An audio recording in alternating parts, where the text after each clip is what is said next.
damai sejahtera yang melampaui akal, itulah yang menguasai hati dan pikiranmu di dalam Kristus Yesus Tuhan kita.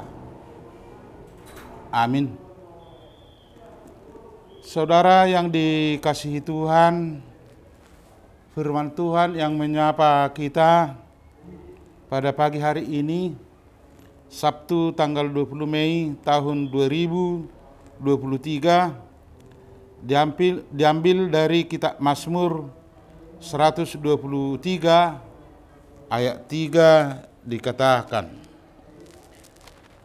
"Kasihanilah kami, ya Tuhan, kasihanilah kami, sebab kami sudah cukup kenyang dengan penghinaan." Demikian firman Tuhan. Bapak, Ibu, Saudara yang dikasihi Tuhan, konteks firman Tuhan yang kita dengar di dalam Mazmur 123 ayat 2 dikatakan sampai Ia mengasihi kita. Artinya yang dimaksud penulis sampai Ia mengasihi kita adalah menunjukkan supaya orang yang mendengar firman Tuhan, orang yang percaya, supaya sabar, yaitu menantikan kuasa Tuhan, supaya benar-benar tunduk pada Tuhan. Jadi yang mau dimaksud oleh penulis kitab Mazmur 123 ayat 2 bermakna supaya kita hidup sabar, supaya kita dapat menahan gejolak jiwa kita untuk meraih kehidupan yang lebih tinggi dan lebih baik. Kata sabar di situ menunjukkan kita meraih ketinggian. Bisa waktu yang keras. Jika maksud ini mau kita lakoni, supaya kita tetap tabah, supaya kita tetap dalam hati tenang, karena kita percaya Tuhan akan menolong kita. Maksudnya atau makna yang mau dikatakan oleh sabar, yaitu bukan mengandalkan keinginan kita, tetapi harus keinginan Tuhan yang diwujudkan atau dilakoni. Itulah yang mau dikatakan oleh firman Tuhan kepada orang percaya, supaya kehendak Tuhan. Jadi apa kehendak Tuhan itu yang mau kita lakoni, seperti yang dikatakan oleh pemazmur, yaitu supaya kita berbuat sesuai dengan tuntunan Tuhan, seperti yang dikatakan dalam Mazmur 123 ayat 2 dikatakan, "Lihat seperti mata para hamba laki-laki memandang kepada tangan tuannya, seperti mata hamba perempuan memandang kepada tangan nyonyanya." Demikian firman Tuhan yang dikatakan oleh penulis Mazmur, supaya kita selalu mengingat, supaya kita selalu mengikuti tuntunan Tuhan. Karena orang percaya diperhadapkan seperti yang dialami oleh penulis Mazmur ini. Dikatakan, "Sebab kami sudah cukup kenyang dengan penghinaan." Jadi umat Kristen sejati pasti sering mengalami yaitu kebencian, sering mengalami penghinaan,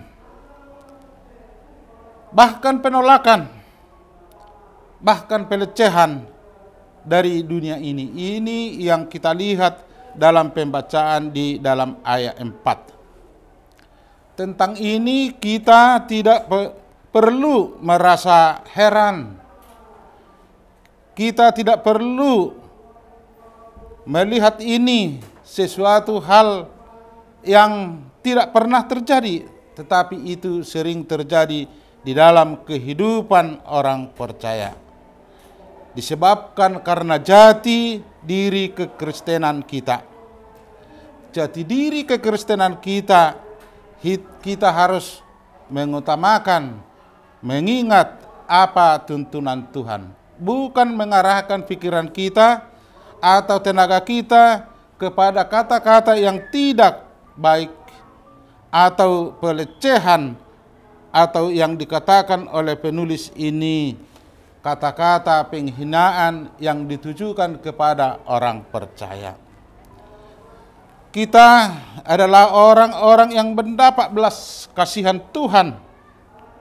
Kita adalah orang yang percaya, kita pasti yang percaya kepada Tuhan, berhati murah hati, yaitu berbuat pengampunan kepada orang yang menghina kita.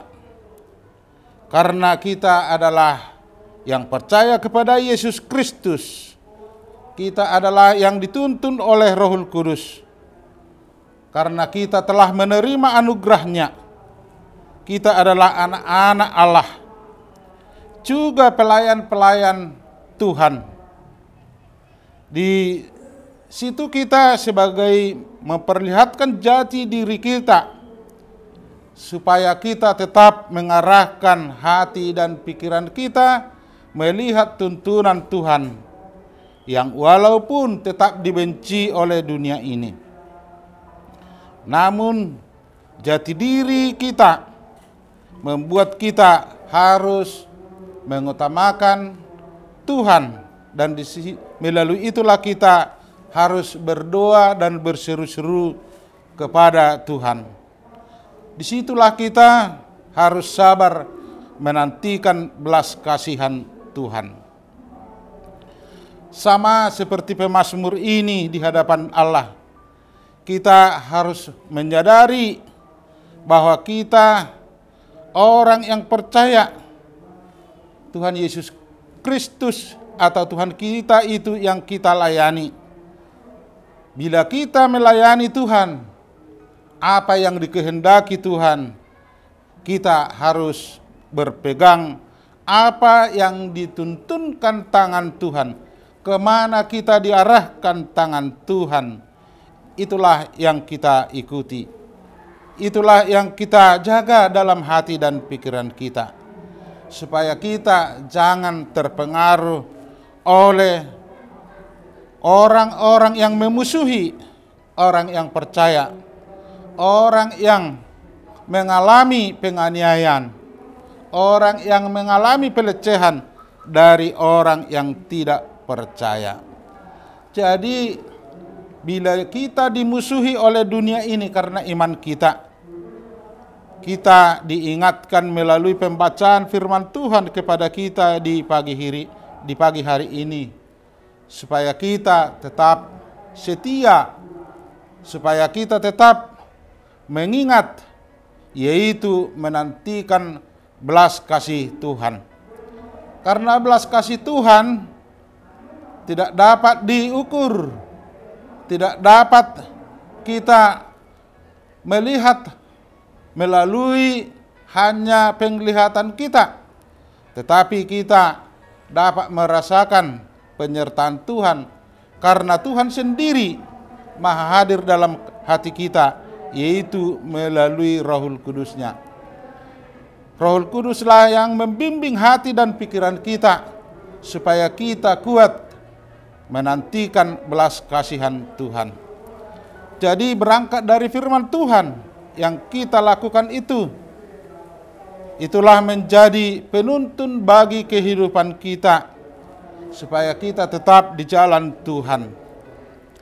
Kuasa dan belas kasihan Bapa melampaui kebencian dunia. Ini kita harus menatap kepada kuasa Tuhan, Karena Tuhanlah yang punya kehidupan kita. Tuhanlah yang punya gerejanya. Tapi disitulah kita bergumul, disitulah kita sabar, disitulah kita menantikan pemberian Tuhan yang lebih baik, kemana kita diarahkan. Bila mungkin dalam pertimbangan hati dan pikiran kita, yang kita jalani itu amat sulit, tapi bila tangan Tuhan memegang kita, bila kasih Tuhan menyertai kita, seberapa berat pun beban yang kita pun di atas pundak kita, kita mampu memikul dan kita mampu menjalani karena kuasa Tuhan beserta kita. Hanya bagi orang-orang yang percaya dan taat kepada Allah, tahtanya adalah sumber perlindungan. Di tangan Tuhan perlindungan, di tangan Tuhan berkat dan anugerah yang sempurna dan belas kasihannya. Dari himpitan dunia ini kita selalu dapat lari ke hadapannya atau ke tahta Tuhan, karena di sana karunia Tuhan, karena di tangan Tuhanlah penentu segala sesuatu, penentu kehidupan orang percaya akan dijawab Tuhan doa-doa kita, karena Tuhan pasti memberikan belas kasihannya. Amin. Mari kita berdoa. Ya Allah Bapa kami yang di surga, puji dan syukur kami ucapkan di pagi hari ini. Karena berkat kasih setiamu, kami dapat selamat di pagi hari ini. Tuhan, kami telah mendengarkan sebahagian dari firman-Mu.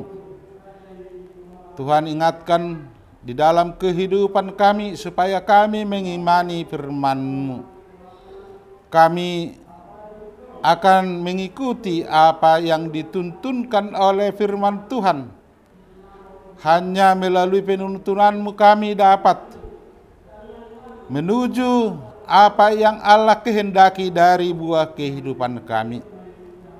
Tuhan, bila kami dihina karena iman kami, dimanapun saudara-saudara kami yang beriman kepadamu, yang mendapat rintangan, yang mendapat penodaan, yang mendapat kebencian karena menyaksikan nama-Mu, Tuhan, ingatkan mereka supaya tetap berjalan dalam tuntunan tangan-Mu.